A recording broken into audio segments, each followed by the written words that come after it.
Hi friends, இன்றைக்கி வெந்தய குழம்பு வைக்க போகிறோம். எப்படி வைக்கலான்னு பார்க்கலாமாங்க. கடாயை வச்சுட்டோம், ஸ்டவ் ஆன் பண்ணிட்டோம். 1 டேபிள் ஸ்பூன் வெந்தயம் எடுத்துருக்கேன், 1/2 ஸ்பூன் ஜீரகம், கடலைப்பருப்பு 1/2 ஸ்பூன். கருகு விடாமல் நல்லா பொன்னிறமாக வறுத்து எடுத்துக்கலாம். ஸ்டவ் சிம்மில் வச்சு வறுத்துக்குங்க.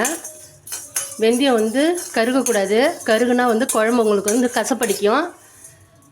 இப்போ இந்த மாதிரி வறுத்து எடுத்துக்கலாம். பாருங்கள், நல்லா பொன்னிறமாக இருக்குது.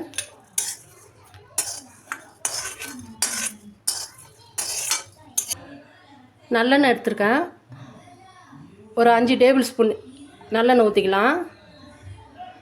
வெந்தய குழம்பு, காரக்குழம்பு எல்லாத்துக்குமே வந்து எண்ணெய் வந்து அதிகமாக போட்டால் தான் நல்லாயிருக்கும்.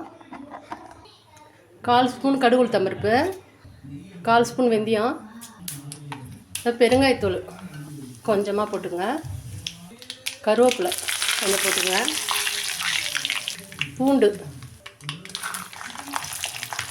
பூண்டு நல்லா பொன்னிறமாக ஆனதும் சின்ன வெங்காயம் போட்டுக்கலாம். பூண்டு வந்து நல்லா செவந்தால் தான் குழம்பு நல்லா வாசனையாக இருக்கும். வெந்தய குழம்பு சின்ன வெங்காயம் 1 கப்பு எடுத்துருக்கேன். இப்போ இந்த அளவுக்கு வதங்கினா போதும் பூண்டு. இப்போ வெங்காயம் போட்டுக்கலாம். சின்ன வெங்காயத்துலேயே குட்டி குட்டி வெங்காயம் போட்டிருக்கேன், குழம்புக்கு ரொம்ப டேஸ்ட்டாக இருக்கும். வெந்தயம் வந்து மருத்துவ குணம் உள்ளது. நைட்டு படுக்கும்போது 1 ஸ்பூன் வெந்தயம் ஊற வச்சுட்டு காலையில் எழுஞ்சி 1 கிளாஸ் தண்ணி ஊற்றி வடிகட்டி குடிச்சிங்கனாக்கா உடம்புக்கு ரொம்ப நல்லது. நல்லா முடியும் வளரும், சுகருக்கும் ரொம்ப நல்லது. வெங்காயம் நல்லா பொன்னிறமாக ஆகட்டும். காஞ்ச மிளகாய், குண்டு மிளகாய் எடுத்துருக்கேன், ஒரு 6 மிளகாய்.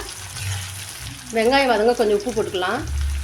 வெங்காயம் வதங்கட்டும். நம்ம வந்து வறுத்து வச்ச வெந்தயம், கடலைப்பருப்பு, ஜீரகத்தை பவுட்ரு பண்ணிக்கலாம். வெங்காயம் பாருங்கள் நல்லா வதங்கிட்டுருக்கு. இப்போ 1/4 ஸ்பூன் மஞ்சள்தூள் போட்டுக்கலாம். நல்லா வெங்காயம் பாருங்கள் நல்லா வதங்கிடுச்சு, பொன்னிறமாக வந்துடுச்சு. இப்போ தக்காளி போட்டுக்கலாம். 2 தக்காளி கட் பண்ணியிருக்கேன், போட்டுக்கலாம். தக்காளி வந்து நல்லா மசியாக வதக்கணும். தக்காளி நல்லா மசிஞ்சிடுச்சு. இங்கே பாருங்கள், காஷ்மீர் மிளகாத்தூள் 1 ஸ்பூன் போட்டிருக்கேன். வீட்டில் அரைக்கிற குழம்பு மிளகாத்தூள் 2 ஸ்பூன் போட்டுக்கிறேன். நல்லா வதக்கிக்கலாம். இந்த வெந்தய குழம்பு 2 நாளைக்கு வெளியில் வச்சுருந்து சாப்பிட்லாம், ரொம்ப நல்லாயிருக்கும். நம்ம செஞ்சு அன்றைக்கி சாப்பிட்றத விட மறுநாள் சாப்பிட்டா ரொம்ப டேஸ்ட்டாக இருக்கும் வெந்தய குழம்பு. வெங்காயம் வந்து நல்லா வதக்கிட்டு வச்சிங்கனாக்கா 2-3 நாளைக்கு கூட வெளியில் வச்சுருந்து வெந்தய குழம்பு சாப்பிட்லாம், ரொம்ப டேஸ்ட்டாக இருக்கும். இப்போ மிளகாத்தூள் நல்லா பச்சை வாசனை போயிடுச்சு. ஒரு லெமன் சைஸு புளி எடுத்து ஊற வச்சு கரைச்சி எடுத்துருக்கேன், அதையும் ஊற்றிக்கலாம். எண்ணெயிலே குழம்பு மிளகாத்தூள்லாம் வதக்கிட்டோம்னாக்கா குழம்பு ரொம்ப நேரம் கொதிக்க வைக்க தேவையில்ல. இன்னும் கொஞ்சம் தண்ணி ஊற்றிக்கலாம். இப்போ குழம்பு நல்லா சுண்டி வரட்டும். குழம்பு பாருங்கள் நல்லா எண்ணெய் பிரிஞ்சு வந்துடுச்சு, நல்லா வந்து குழம்பு சுண்டிடுச்சு. இப்போ வெங்காயம் வதங்கும் போது நம்ம உப்பு போட்டிருக்கோம். இப்போ தேவைக்கு உப்பு போட்டுக்கலாம். இப்போ வெந்தயம் பவுட்ரு பண்ணி வச்சுருக்கோம் இல்லையா, இப்போ அது வந்து நல்லா ஒரு 2 ஸ்பூன் போட்டுக்கலாம். நல்லா கட்டி இல்லாமல் குழம்பு நல்லா கிண்டி விட்டுக்குங்க. வெல்லம் பிடிக்கிறவங்களுக்கு ஒரு துண்டு வெல்லம் போட்டுக்குங்க. நான் வெல்லம் போடலை.